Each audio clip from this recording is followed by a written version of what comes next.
Bom dia, pessoal! Sejam muito bem-vindas e bem-vindos a mais uma Manhã Diversa. Como é bom ter você com a gente nessa terça-feira. Bom dia para você também, minha parceira Roberta Relui. Bom dia, Bárbara Laje. Hoje a gente tá de rosa, a gente combinandinho. Tá aqui, ó, essa paleta tá maravilhosa. Não é quarta-feira, mas a gente tá de rosa, representando Exatamente. a terça-feira. É isso aí. Hoje é dia 21 de junho e o inverno chegou cedinho aqui no Brasil, às 6 horas e 14 minutos.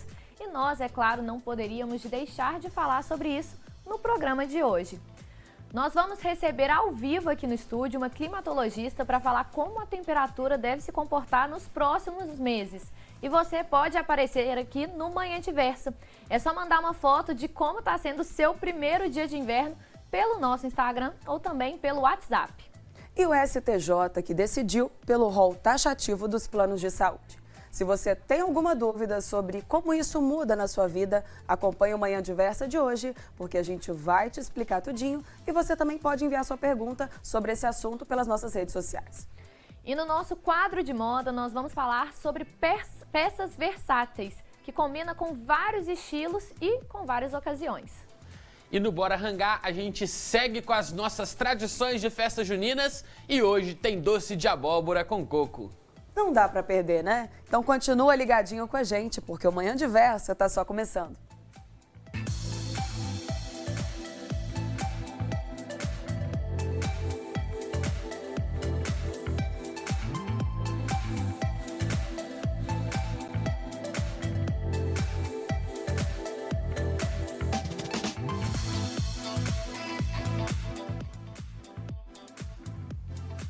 O inverno começou oficialmente hoje, às 6 horas e 14 minutos da manhã. E se os dias já estavam frios, imagina como vai ficar a partir de agora.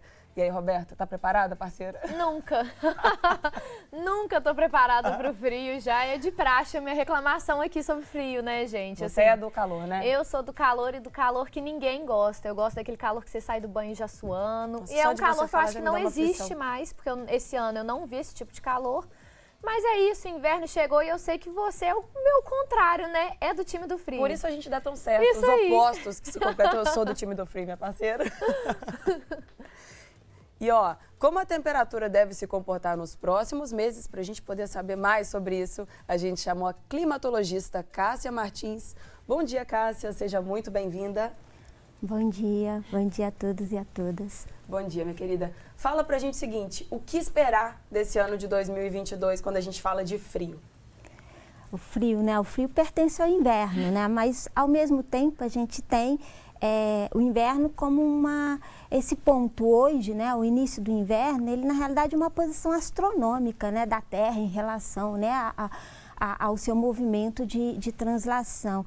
Então, o inverno, de certa forma, ele se inicia um pouco antes, né? E por isso que a gente já começa a presenciar essas ondas de frio, inclusive lá em maio, agora, no início de junho. Por isso essa sensação ainda no outono, assim, né? também? Você começa já a presenciar essas questões. Então, inverno mais esse marco, mas a gente pode ter essa flutuação aí, sendo que aquela onda de frio lá em maio não foi uma onda muito presente. A gente raramente tem ondas de frios tão significativas no mês de maio, né? Porque o mês de maio está iniciando esse período aí do nosso outono, que é essa transição aí para o inverno. Então, a gente deve sim ter mais ondas de frio no período do inverno, né? Os meses normalmente mais frios nesse período outono e inverno geralmente junho e julho, né? Principalmente julho.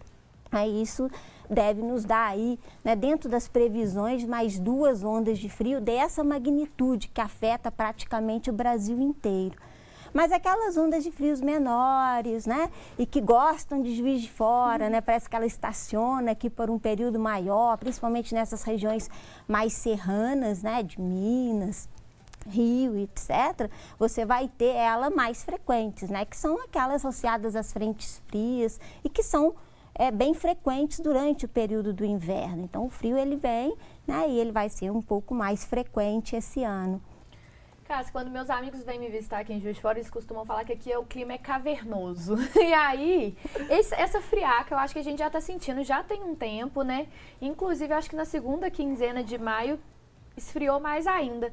Esse frio que a gente já estava sentindo, né, mais rigoroso, ele indica também que talvez vai ser um inverno mais frio ainda, ou não tem muito essa ligação com o que estava antes de realmente ser o inverno? Não necessariamente, né? Porque, como eu coloquei, isso não está sendo uma constante. Apesar da gente estar com a ideia, né? Principalmente porque a gente está dentro de uma onda de frio agora, a gente achar que isso é um processo constante, mas são ondas, né? O que significa essas ondas? Ela vem, faz esse frio, aumenta essa friaca, como você colocou, e depois ela diminui, ficando até aqueles dias até quentes durante o dia, com o céu azulzinho, límpido, né? Que deve começar a ocorrer a partir, talvez hoje à tarde, principalmente a partir de amanhã, a gente volta a ter esse período um pouco mais quente. Então, esse frio é como se ele flutuasse, ele vem em períodos, cessa, depois vem outros. E o inverno não necessariamente está condicionado ao que ocorreu lá no outono, né? Mas para esse ano há uma tendência das temperaturas no inverno ficarem um pouco abaixo da normal. Então a gente deve ter um inverno um pouco mais frio, exatamente em função dessas massas de ar frio que estão sendo muito fortes, né? Então elas estão abaixando muito as temperaturas, o que influencia nesse padrão médio que a gente chama aí, né? Quando a gente fala inverno mais frio, inverno mais quente, a gente está comparando aí com o padrão médio, né? Então ele vai impactar isso daí. Mas dentro das previsões, né, existentes hoje, se colocam principalmente mais 2 ondas de frio mais fortes, né, nesse inverno de 2022. As outras vão ser mais fraquinhas. E Cássia, considerando o histórico de anos frios, de que forma o fenômeno Laninha tem a influência direta quanto a isso? Bem, quando a gente fala de Laninha, vou tentar explicar o que é a Laninha para a gente poder falar dela antes, né? A Laninha, ela é um fenômeno que está associado um pouco ao que a gente chama também de El Ninho, né? O que significa El Ninho, Laninha e o que a gente fala de fase neutra, né? O El Ninho é quando as águas do Oceano Pacífico Equatorial, Sul, né, aumentam as temperaturas, né? Esse aumento de temperatura, ele provoca uma alteração no regime das chuvas e das temperaturas no Brasil. A Laninha ocorre o oposto disto, né? Ao invés de aumentar, na Laninha a gente tem uma temperatura mais baixa das temperaturas, né, do Pacífico Sul, na região ali do Equador, gerando, portanto, também uma alteração tanto das precipitações quanto também das temperaturas.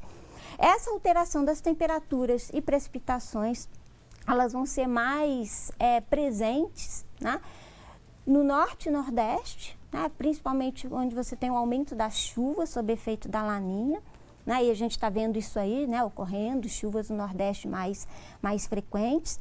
Lembrando, obviamente, que essas chuvas no Nordeste, elas são exatamente nesse período do ano, né, o Nordeste chove, exatamente nesse período do ano, o que, de certa forma, deflagra esse período de inverno para eles é a presença da chuva, só que ela está vindo com maior presença e isso pode estar atrelado à condição da Laninha. E no sul do país, onde você tem o processo inverso do Nordeste, onde você vai ter mais seca e temperaturas mais elevadas, né? Então, isso está relacionado à Laninha. E a fase neutra é quando não tem um nem outro, né? Então, a gente não tem nenhum nem outro. Quando a gente fala da Laninha nesse inverno de 2022, se destaca que ela está caminhando para essa fase neutra, isso é, ela está começando a não existir mais, né? Ela está minimizando aí os seus efeitos. E eu também coloquei muito para vocês o que ocorre lá no norte, nordeste e o que ocorre no sul, mas e o sudeste, né? O sudeste é meio uma interrogação, a gente não tem um padrão muito nítido da Laninha para o sudeste, né? E isso faz com que nos vários estudos presentes a gente não consiga estabelecer uma relação tão clara de que tenho Laninha, tenho temperaturas baixas, tenho um inverno rigoroso. Tenho Laninha, eu tenho melhores condições para essas massas polares avançarem para o Brasil, né? Então isso aconteceu, né? Eu tive Laninha e isso aconteceu, mas eu também tive invernos frios que não tinha laninha acontecendo, né? Então isso não fica muito claro, a gente não consegue afirmar claramente isso. Mas, ao mesmo tempo, a laninha, ela provoca esse desarranjo, ela provoca essa confusão aí com o tempo nas várias localidades do Brasil. Então, pode-se ainda assim, né, mesmo a gente não tendo um padrão definido dela para o Sudeste, a gente pode, né, atribuir também essa condição à laninha. Com essa incerteza aqui no Sudeste, fica a dica que a gente sempre fala, inclusive aqui em Juiz de Fora, que é: deixa uma sombrinha na mochila, deixa um casaquinho, uma blusa de calor, porque aí você está preparado para essa incerteza, não é mesmo? Exato, E como então o inverno chegou hoje, quem vai mostrar para a gente como está o tempo é ele, Gabriel Luterbach, que está ao vivo. Então, bom dia, Gabriel. Como é que está o tempo aqui em Juiz de Fora, nesse comecinho de inverno? Já vi que você está preparado. Bom dia, Roberto. Bom dia também para a Bárbara, para a Cássia, ao pessoal de casa. Pois é, estou preparado porque aqui fora está bastante frio, aqui em Juiz de Fora está bastante frio.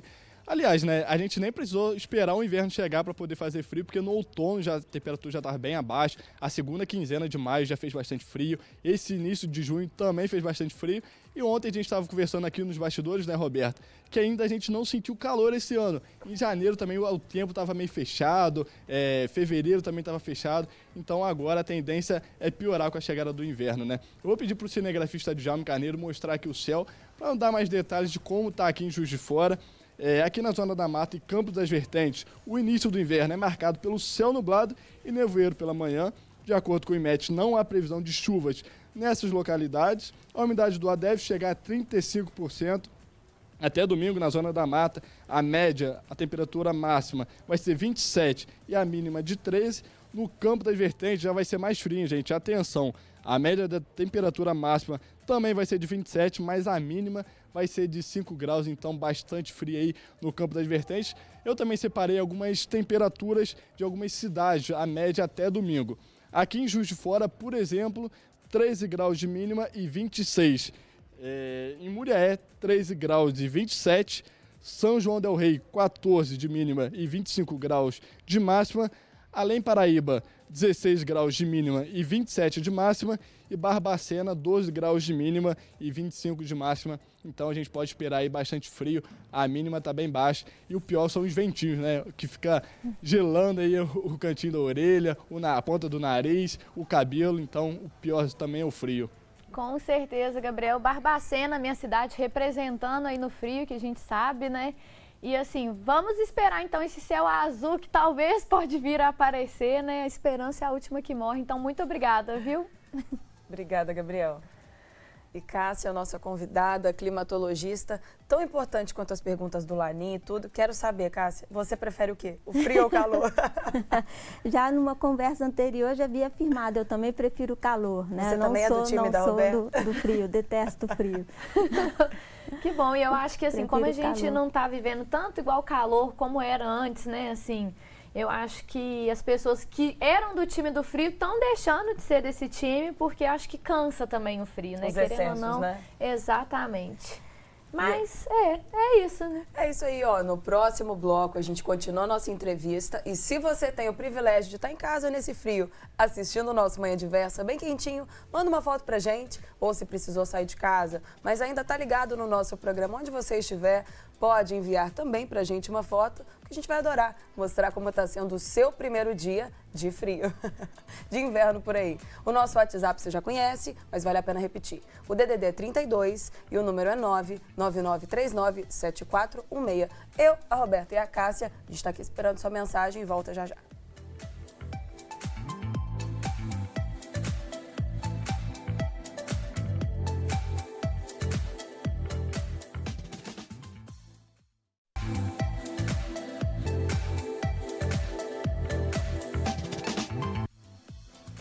Já estamos de volta com Manhã Diversa, agora são 10 horas e 17 minutos e hoje aqui no programa nós estamos conversando sobre a chegada do inverno e como deve ser a estação mais fria do ano aqui no Brasil.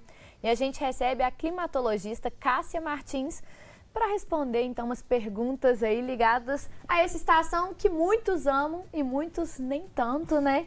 Mas então, na nossa primeira parte do nosso bate-papo, Cássia, você falou dessas ondas de frio. É possível, então, já saber quantas ondas de frio pode esperar a gente, né, nesse inverno aí? E, de fato, quantas ondas parecem realmente, né, espalhar o frio, aumentar o frio que a gente vai sentir, já que essa é a estação mesmo do frio? Exato. A gente tem uma previsão de 2 a 3 ondas de frios mais fortes, essas que vão atingir boa parte do Brasil e provocar essa queda mais drástica da temperatura, né, onde você tem aí temperaturas mínimas bem baixas. Mas associadas a essas ondas, entrecortando, né, no meio do caminho entre elas, nós vamos ter várias outras incursões de frentes frias e atrás delas as massas polares. Então essas ondas elas são as maiores, mas a gente vai ter outras incursões de frentes frias, que é esse quadro que a gente conhece, né, que é quando você tem uma chegada da frente fria, geralmente ela vem com maior nebulosidade, a temperatura cai um pouquinho, às vezes vem associada ou não a alguma precipitação. E passando a frente fria vem aquela massa polar, com aquele céu azulzinho, mas com as temperaturas muito baixas, né? A gente às vezes associa muito a frente fria às temperaturas mais baixas, mas na realidade as temperaturas mais baixas ocorrem quando chega a massa polar, que é quando eu tenho aquele dia limpinho de céu azul e que a gente acha assim, ó, o céu tá azul, a gente, né, acha que tá quente, não, é aí que as temperaturas alcançam os registros mais baixos, né, gerando aí aquelas mínimas bem baixinhas, né, que como o Gabriel tinha colocado, por exemplo, lá para Barbacena, 2 graus aí até domingo, e está associado exatamente à massa polar que começa a se estabelecer a partir de agora, né? Que é com essa condição. Então a gente vai ter essa associação, né? Que são períodos frios e entrecortados por períodos mais quentes, né? Então o nosso inverno ele faz esse movimento, né? Então a gente não pode se deixar levar, né, Cássia, por um céu azul, aquela coisa que você abre a janela, né, e vai como se não houvesse amanhã, despreparado. É. E minha querida, quando a gente fala sobre as geadas, né, nesse inverno de 2022, o nosso estado, pelo que você falou, a gente não tem muito essa garantia, né, principalmente dos efeitos do Laninha, como você explicou muito bem. Como é que vai ser? O que a gente pode esperar com relação às geadas, assim, no inverno de 2022 aqui no estado? As geadas estão geralmente associadas a essas incursões dessas massas mais frias, onde as temperaturas caem muito, mas associada a isso, a umidade do ar tem que também estar elevada. E normalmente as geadas vão ocorrer aonde? Mais no sul de Minas Gerais, onde as temperaturas são mais baixas, e nas regiões mais elevadas, né, que também as temperaturas ficam mais baixas. Então, por exemplo, por que Barbacena as temperaturas são mais baixas? São em lugares tão próximos, né, como foram colocados, exatamente por causa da altitude. Barbacena está mais alta e isso faz com que as temperaturas lá sejam mais baixas, né? Juiz de Fora também, de certa forma, né, nós vamos ter uma média, né, altimétrica alta, então ela fica lá por volta de 800, 850 metros de altitude, também gera temperaturas mais baixas. Quando a gente compara com outros lugares que são muito próximos, por exemplo, como Muriaé, Leopoldina, Ubá, né, a altitude está ali por volta de 200, então isso também faz com que as temperaturas sejam mais mais altas, desculpem.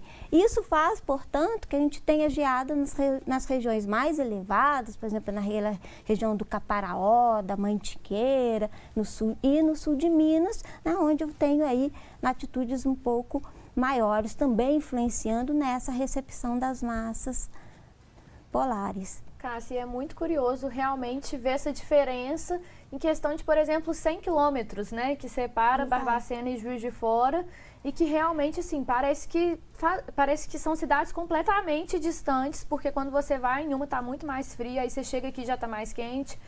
Belo Horizonte também, quando eu vejo, eu tenho muito contato de pessoas que moram em BH, direto o tempo aqui em Juiz de Fora está fechado, tá cinza e lá tá céu azul, eles estão reclamando de calor e eu falo, gente, como que isso pode ser no mesmo estado, né? Então, assim, é curioso a gente entender que o relevo, né, a altitude, essas coisas todas vão influenciar, sim. E aí, então, vai a pergunta aí de milhões para os amantes do calor. Até quando que a gente vai sentir nessas temperaturas mais baixas? Em setembro, é possível afirmar que a gente vai ter dias mais quentinhos? Muito tendenciosa essa pergunta. Ou não, tem que aproveitar a presença da Cássia aqui com a gente. Exato. Na realidade, né, a partir de agosto, né, a gente tem um inverno que ele vem associado, né, a temperaturas um pouco mais baixas às vezes mais úmido em função da chegada dessas frentes frias, né? Isso aumenta a umidade, gera mais desconforto, porque essa associação temperaturas baixas, vento e umidade alta, ela gera uma sensação térmica nossa de temperaturas ainda mais baixas, então a gente vai sentir temperaturas mais baixas, mas entrecortados esses períodos, né, onde a gente tem céu limpo, azulzinho, a umidade cai muito, né? E a umidade caindo bastante faz com que a gente sinta uma sensação das temperaturas um pouco mais elevadas. E agosto e setembro são os períodos onde essa umidade ela fica ainda mais baixa, né? E essas incursões de frentes, elas tendem a ir diminuindo para o final do inverno, né? Apesar de a gente ter frente fria acontecendo o ano inteiro, né? Elas vão diminuindo a sua frequência com o final do inverno, primavera, verão, enfim. E essa diminuição faz, portanto, que a gente tenha temperaturas mais elevadas, principalmente durante o dia, né? Associado a uma frequência maior de atuação de massas de ar mais seco, né? E, consequentemente, né, durante o dia você sente calor, mas à noite, como fica geralmente aquele céu limpinho, né, a temperatura cai muito, a gente tem grandes amplitudes térmicas durante, que é a diferença entre a máxima e a mínima. Então, durante o dia, agosto, setembro, você já sente mais calor, mas a madrugada continua fria. E Cássia, para os nossos telespectadores que estão ansiosos em casa e sem saber como lidar com essa oscilação, qual dica você dá, qual é o spoiler que você dá sobre como vai ser assim, o tempo e como a gente se preparar para o que está chegando aí? Tem alguma dica para quem está em casa assim, para as próximas semanas? Tudo, se prepara para tudo. Maravilhoso. Porque nas próximas semanas a gente tem, a partir principalmente de amanhã, a gente vai começar a aquecer, né? Vai começar a temperatura aumentar um pouquinho. Vai dando uma amenizada. Mas exato, porque essa polar vai se estabelecer, as temperaturas começam a aumentar um pouquinho. Mas a gente ainda tem as madrugadas frias, a gente ainda tem a noite fria, mas durante 3 horas da tarde, se você estiver passeando no centro, provavelmente você está tirando as blusas, porque você está começando a sentir calor, porque as temperaturas chegam lá a 27 graus, que é uma temperatura, de certa forma, elevada. Mas de manhã eu preciso do casaco. O sol se pôs, eu preciso do casaco novamente, né? Então eu tenho aí que me preocupar com tudo. É isso aí. Cássia, muito obrigada. É sempre um prazer te receber aqui, a nossa climatologista e oficial do Manhã Diversa. Então a gente espera então te receber a próxima vez para falar sobre calor, hein? Muito obrigada. Obrigada, Cássia. E não tem jeito, as temperaturas caem, a gente já joga a temperatura do chuveiro lá para cima e o que sobe também é a conta de luz. Então a gente preparou algumas dicas valiosas para você economizar energia aí na sua casa durante o inverno. Meu nome é Marco Aurélio da Silva, trabalho na CEMIG e sou técnico do sistema elétrico. Hoje nós vamos falar um pouquinho do grande vilão de consumo das residências, que é o chuveiro elétrico. A potência dos chuveiros variam de 4.400 watts até 7.500. Então, quanto maior a potência, maior será o consumo. É diretamente proporcional ao tempo de banho que você tem. Então, quanto maior essa potência, maior será seu consumo.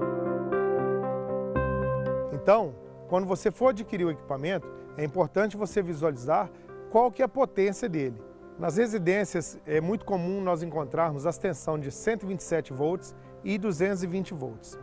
Algumas têm os 2 níveis de tensão. E para essas que têm o 220 instalado, o mais adequado é você levar essa cabeação para o chuveiro elétrico, porque isso proporciona uma melhor distribuição da energia elétrica dentro da residência. Já para aquelas casas e residências que não possuem o 220, não tem outra alternativa a não ser ligar o chuveiro em 127 volts. Se você tem na sua propriedade a instalação apenas com 127 volts, você vai perceber que algumas vezes, quando você utiliza o chuveiro, há uma ligeira queda de tensão, principalmente a gente nota isso quando a lâmpada está acesa. Você nota que ela fica um pouco mais fraca. Isso significa dizer que apenas uma fase desse circuito, né, está alimentando toda a residência. Quando você tem um 220, você já não percebe essa diferença, essa queda de tensão. porque o 220 ele proporciona uma distribuição melhor da carga em toda a sua instalação. O fato de você ter a instalação 127 volts ou 220 volts não implica dizer que você terá redução no seu consumo de energia elétrica. O que vai fazer você ter algumas economias de consumo são, eventualmente, os hábitos de consumo. Portanto, nós indicamos o seguinte: reduz o tempo de banho durante a sua utilização. Sempre que puder, vire a chave para a posição verão. Isso significa dizer que você terá até 30% de redução no consumo desse equipamento. Outra dica importante é, durante você está lavando seu cabelo ou se ensaboando, desligue o chuveiro. Pode parecer pouca coisa, mas isso também significará uma redução no consumo no final do mês. Muito bem, eu me despeço aqui e espero que essas dicas possam ajudar vocês durante o seu consumo mensal. Então, meninos, é com vocês agora aí no estúdio. Essas dicas são preciosas, né? Porque realmente faz toda a diferença na hora que a conta chega. Hoje eu cheguei aqui, gente, agora papo de bastidores. Eu cheguei, a gente estava no camarim, eu falei que eu coloquei meu chuveiro a gás. Eu coloquei ele hoje para tomar banho de manhã, 40 graus, porque tava com muito frio. Mas é isso, na hora de ensaboar, desliga o chuveiro, né? Porque tem que seguir essas regrinhas aí básicas e que no fim faz a diferença, né? E eu fui brava também, falando pra você cuidar da sua saúde, porque sai da sauna e vai pra rua, né? Exatamente, mas ainda tô acostumando, o inverno acabou de chegar, então calma. Tá, tudo bem. E olha só que maravilha, Bárbara, a gente já recebeu foto do pessoal de casa que tá acompanhando Manhã Diversa e que também ou tá adorando ou tá sofrendo aí com o inverno. A gente quer saber. É isso aí, então essas fotos a gente vai mostrar na volta do intervalo. E se você ainda não mandou a sua participação, manda pra gente pelo Instagram, @tvdiversa ou pelo nosso WhatsApp. Manda uma foto, como é que você tá assistindo Manhã Diversa aí da sua casa nesse primeiro dia de inverno. E daqui a pouquinho também tem o chefe Arthur Veloso chegando com Bora Rangar, porque hoje tem receitinha de doce de abóbora com coco. Nossa, adorei. Para poder adoçar ali esses seus dias de frio. Agora são 10h30 e a gente volta já já.